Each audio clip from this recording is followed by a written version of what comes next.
They don't give you a break on your mortgage if your utility bills are going to be less. The construction industry is so focused on initial costs and not operating costs. So there's lots of problems that contribute to our not building better houses.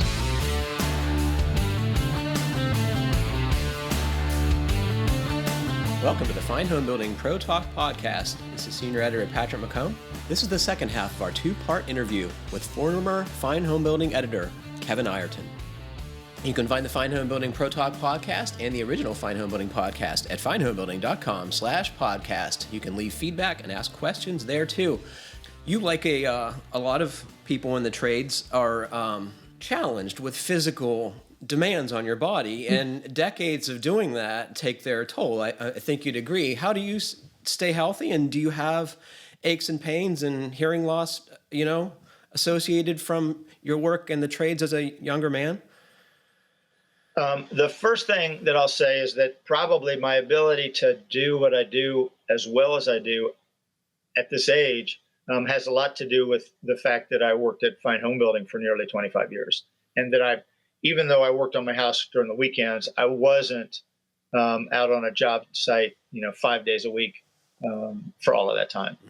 Mm-hmm. But I also, when I was about 49, I tore my rotator cuff.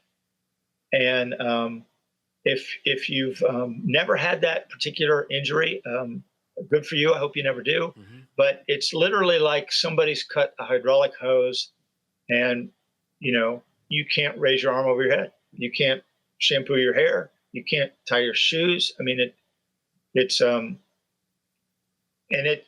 happens just like that. And so I had surgery for that, and a lot of physical therapy to recover from it. And it was this reminder to me, this sort of visceral message that, people spend a lot of time worrying about their 401k and their IRAs, and how are they going to fund their retirement.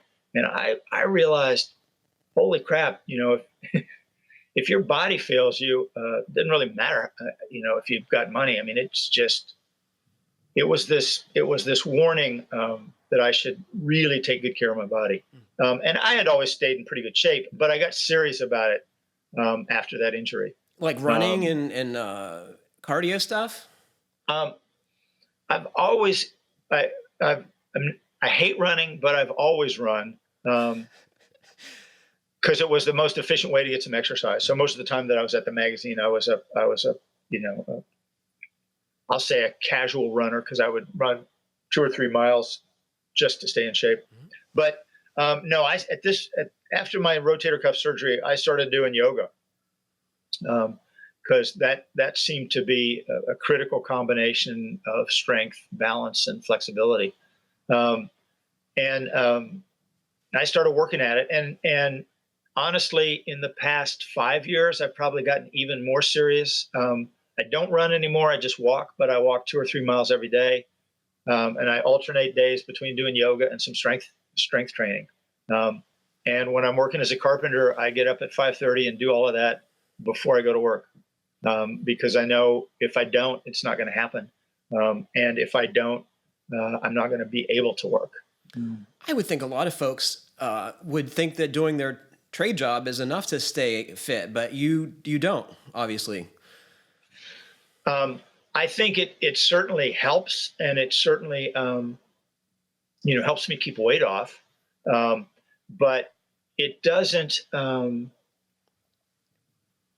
I've learned just a little bit more about, physiology over the years. And, like you can have back problems because your hips are too tight. And there are yoga exercises for opening up your hips.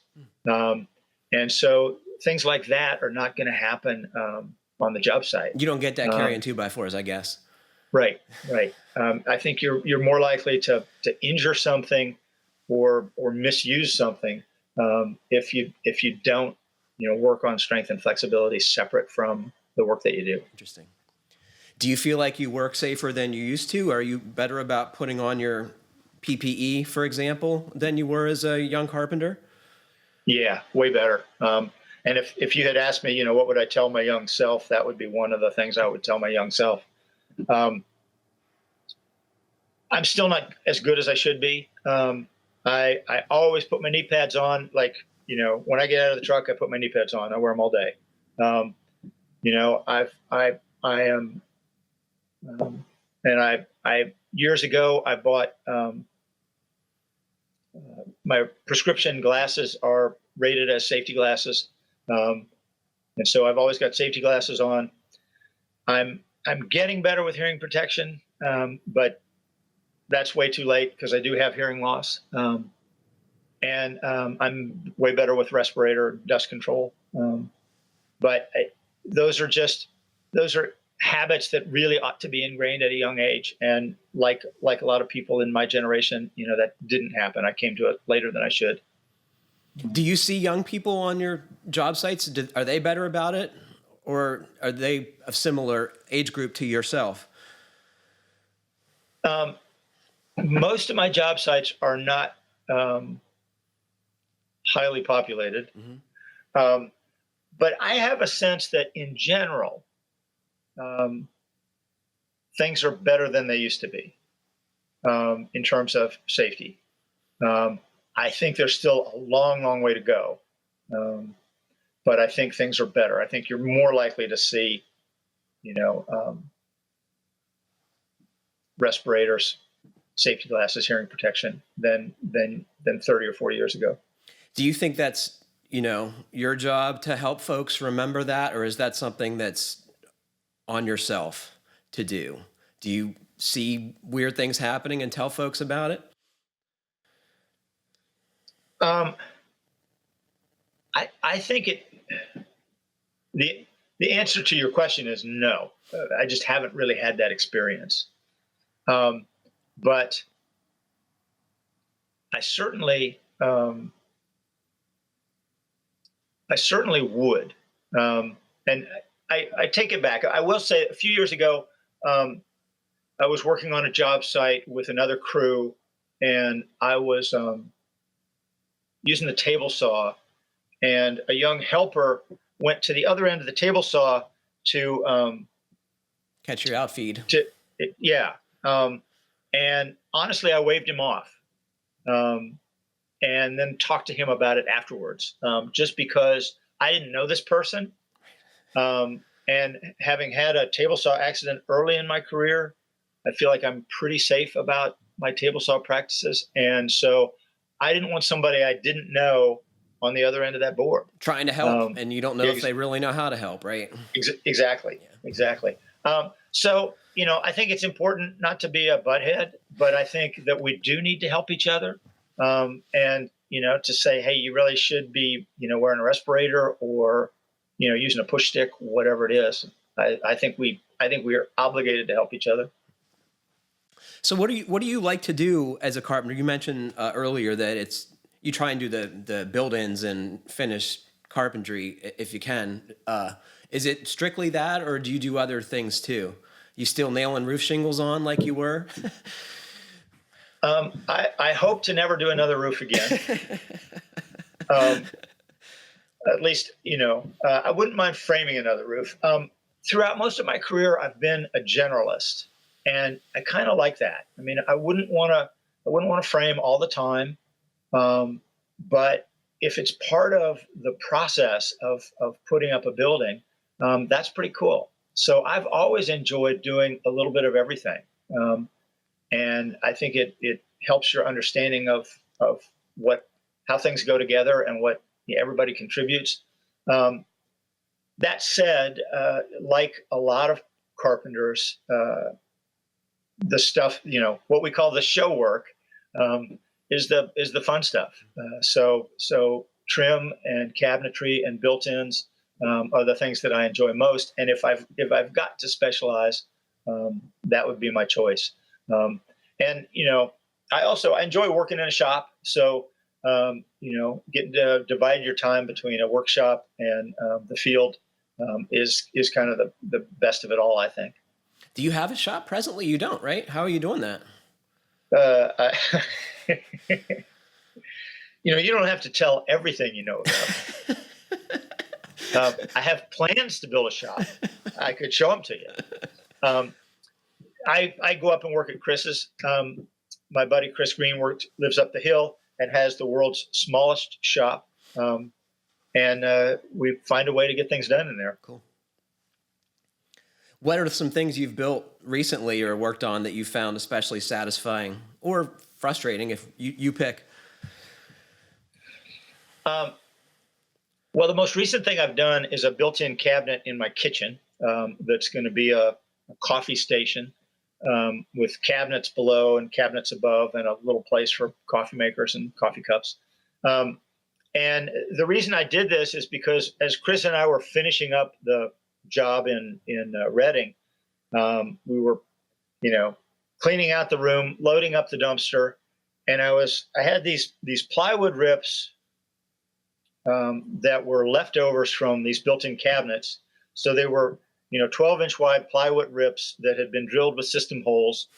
And, if you're a builder, you can't save everything. You want to just save everything that might be useful later, but you get overrun with that. So I'm about to carry this stuff out to the dumpster when I realize, this would probably work for the built-in that I was supposed to do 20 years ago in my kitchen. And half of it's done. Exactly. So I took it home and started doing this built-in. And with my own work, I will challenge myself in ways. So even though it's a new cabinet, I've recycled some elements that came out of my house years ago. There was a raised panel over mantle in my house that wasn't quite right for the room. It had been cobbled up, but I saved it. And so I took these raised panels and I cut them down and incorporated these, probably 150-year-old panels into the new doors and to the drawer fronts that I made for this new cabinet. So the cabinet's done, but it remains unfinished because my wife and I now face the challenge of how are we going to finish this to make the old panels and the new wood look okay together. So we've been doing lots of samples. But it's fun to have the time for something like that. Oh, yeah. And it's fun to put something to use that you've been storing for years, right? Exactly. That typically you would eventually throw that out and say, I saved that. I'm never going to use it. So it's delightful when the rare occasion comes up that you actually go and get it and use it.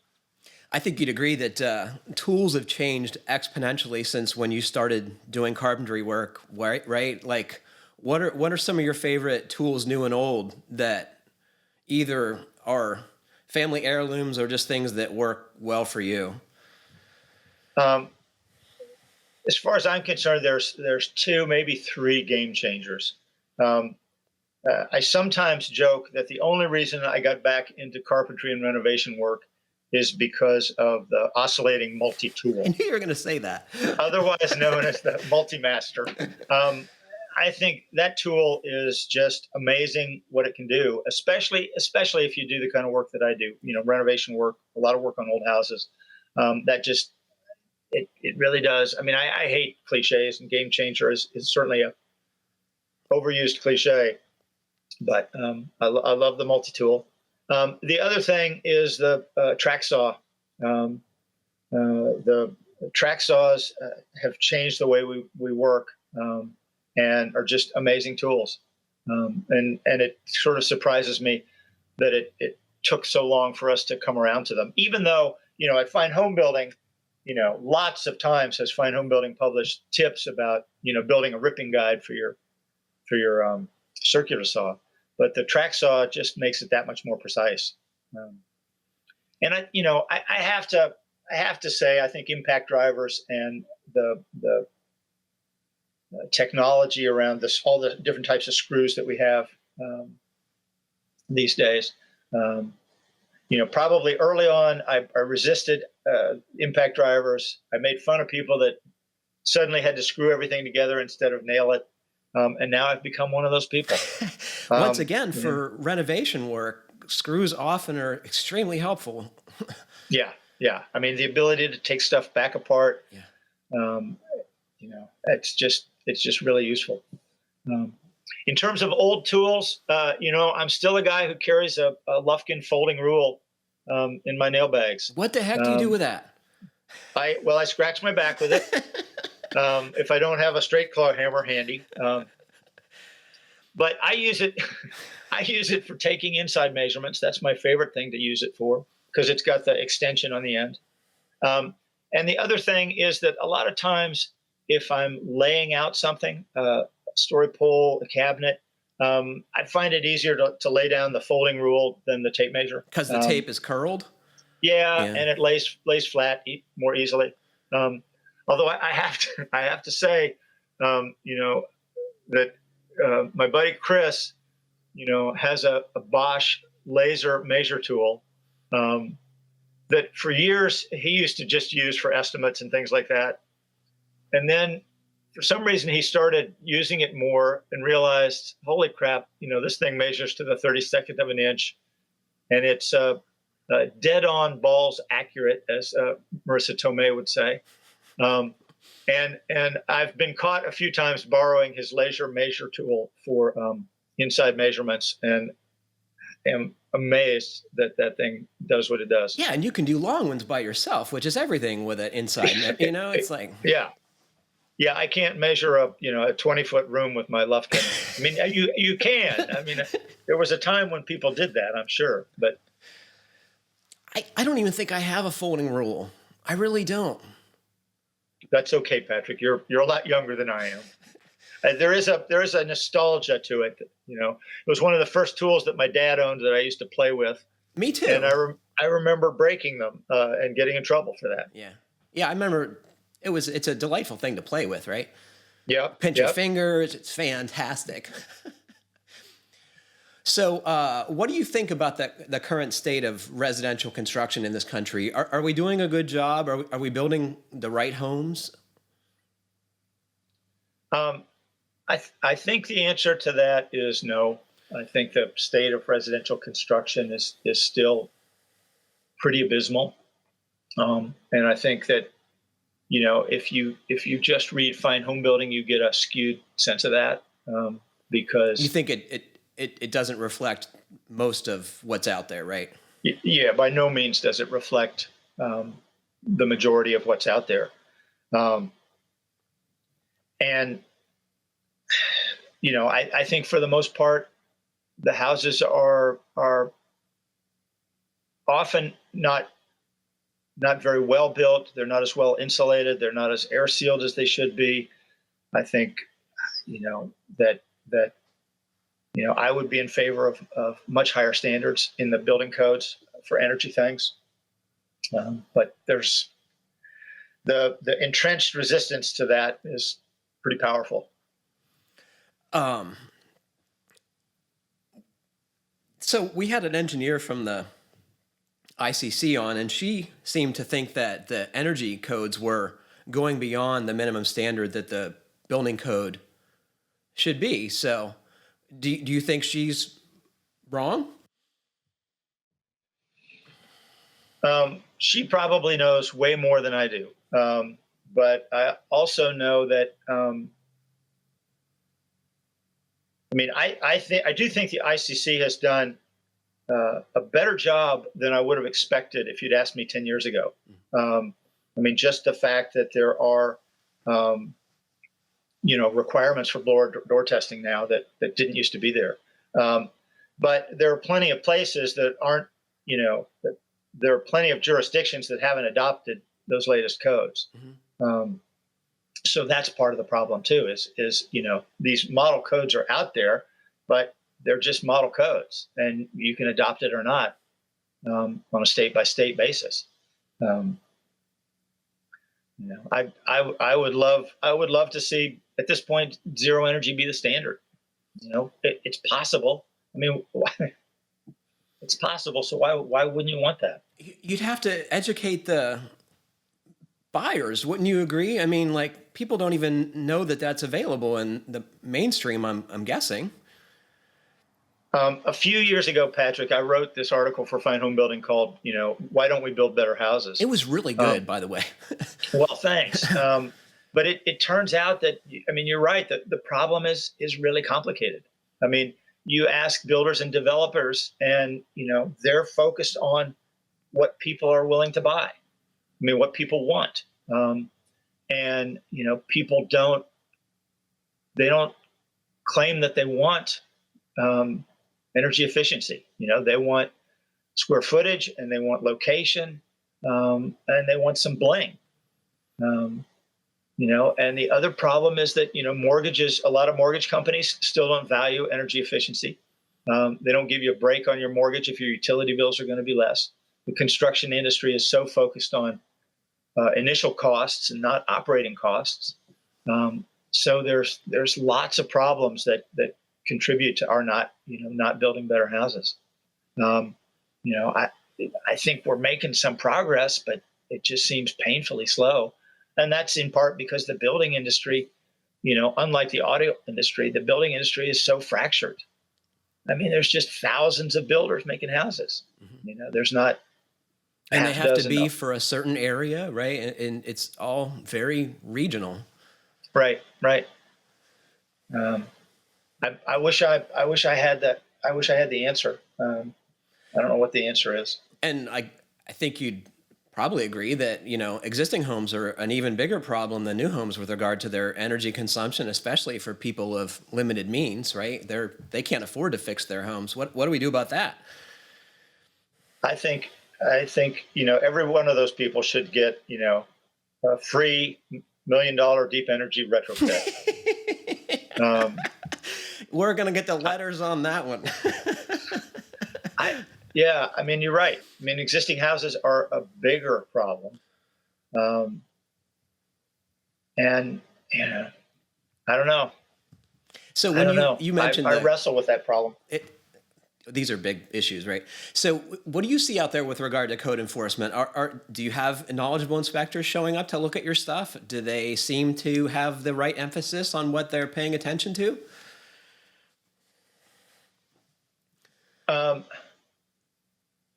In recent years, I have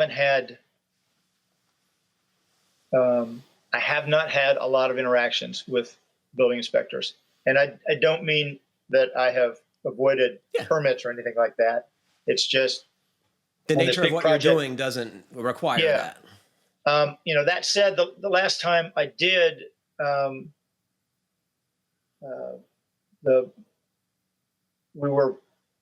of the first projects we did on this Reading house was a small renovation before the addition went up, and a builder insisted we use a vapor barrier in a situation where we knew it was just a bad idea. And it was a very small area. And it was even, a section of wall that was eventually going to become an interior wall because of this addition. The house has moisture issues that the homeowner refuses to address, which is to say there's often standing water in the basement. Mm-hmm. And the building inspector just insisted that we put up a vapor barrier, as I say, in a place where we were very concerned it was going to create a mold problem.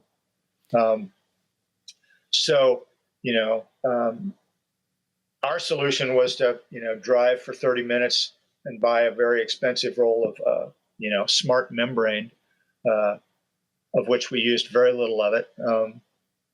But to try to avoid creating a problem. So I think the answer is no.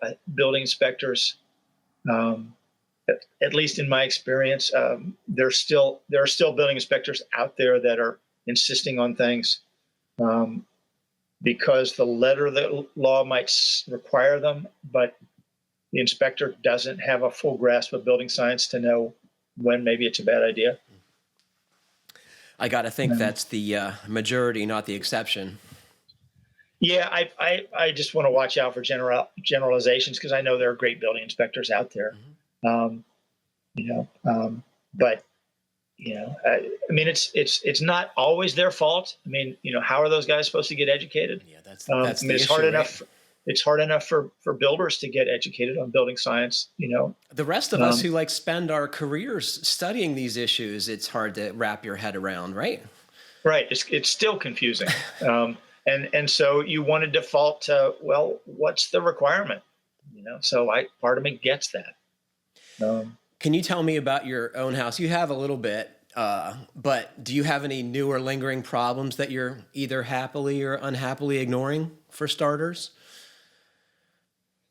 My relationship to this house is complicated. Um, you know, um, the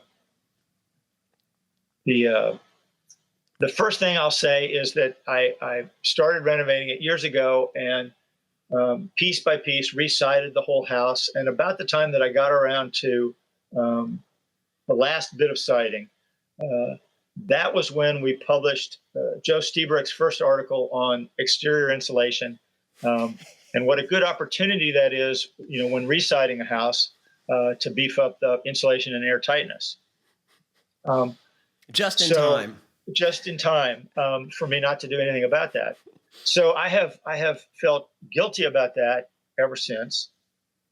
But then, recently, when the book The New Carbon Architecture came out, and made it clear that a lot of these building materials that we're using have such a high carbon impact that we're better off not using them, and that existing houses are in many ways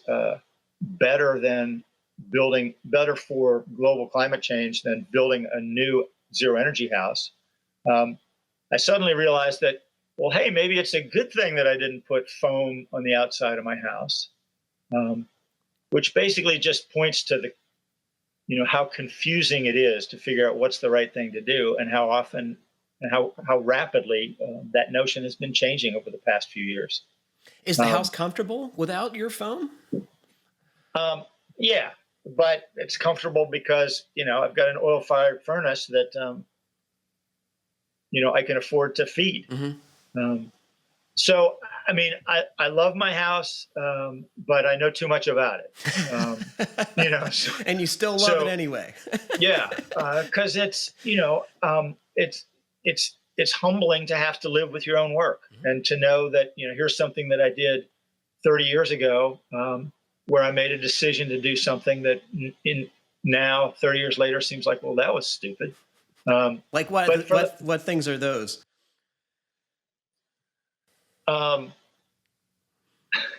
Well, when I was building this new cabinet the other day, I had to run some wiring because I needed outlets for my coffee maker. So I cut into the back side of a wall. It's hard to explain, but I was kind of the door leading down to my basement, so it's kind of an unfinished part of the house. I was cutting into this wall, and I ended up nicking a wire with my multi-tool, nicking a piece of Romex, because there was a wire where I couldn't imagine there would be a wire. Because there always is. And I put that wire there, and thinking about it later, I mean, I know why I did. I just could never imagine that somebody was going to be sawing on the other side of this. And anyway, it's stuff like that. I mean, I also, I know that there are places that I should get at and try to air seal, and I should put insulation in areas of the crawl space that I didn't know I needed to, but I just haven't had the gumption to go down in the crawl space and do that. You mentioned a shop. Are you really building a shop? I have had the intent ever since leaving Fine Homebuilding of building a garage, a detached garage with an apartment above it and a workshop. And my goal is to make this as very close to passive house standards for the apartment. I've got south-facing roof, so I want to put solar panels on it. I can heat it largely with the sun. I want to make it airtight and super insulated, and get a chance to practice some of this stuff that I've been preaching for years. Yep. It would also include, as I say, a workshop and a garage, which I don't have. Finally, this past fall, I worked with a local architect and pretty much nailed down the design for the thing. And now it just depends on me to do a bunch of things that I'm not looking forward to. Like digging holes, I presume, is part of it, right? Well, building department, I need a new septic system. I got to put the foundation in. Yeah. And none of those things, I mean, I'm the carpenter. I'm going to show up when the foundation's done and back. Call me when the wood arrives. Exactly. Yeah. Yeah, that's the unfun part for sure. It'll be great payoff though, right? I'm very much looking forward to having that building, and to some parts of constructing that building. Sure. What about the material cost increases? Haven't scared you off? I haven't faced that reality. Get ready. Well, I've certainly heard about it, and I mean, the answer to your question is no. Yeah. I mean, at this point, I think that the prices will come down some from their peak over the next year or so. And at this point, I don't know when I'm going to actually be ordering that lumber package. So maybe it's magical thinking on my part. I saw in my Facebook feed just the other day that 7/16 OSB was like $43 somewhere in Illinois a sheet. Wow. Okay. We won't be driving to Illinois for our OSB. It's been an absolute pleasure talking to you. Is there anything you'd like to ask or tell our listeners before we go? I'd like to tell them what a pathetic life it is that you lead. If speaking to me for an hour on a Tuesday morning This is has a been highlight, an absolute dude. pleasure. It's a sorry state of affairs, Patrick. It's been a joy. But I'm honored to have been your guest, and keep up the good work is what I would say to all those builders out there. I know that if you're listening to this podcast, then you're upholding a high standard, and I appreciate that. Thanks, man. It's been a pleasure. You're very welcome. You take care of yourself. You too, man. Unfortunately, that is all the time we have for today. Thanks to Kevin Ireton for joining us, and thanks to all of you for listening. Please remember to send us your comments, questions, and suggestions to fhbpodcast@taunton.com. And please like, comment, or review us however you're listening. It helps other folks find our podcast. Stay safe, everybody. Thanks very much for listening. Keep craft alive.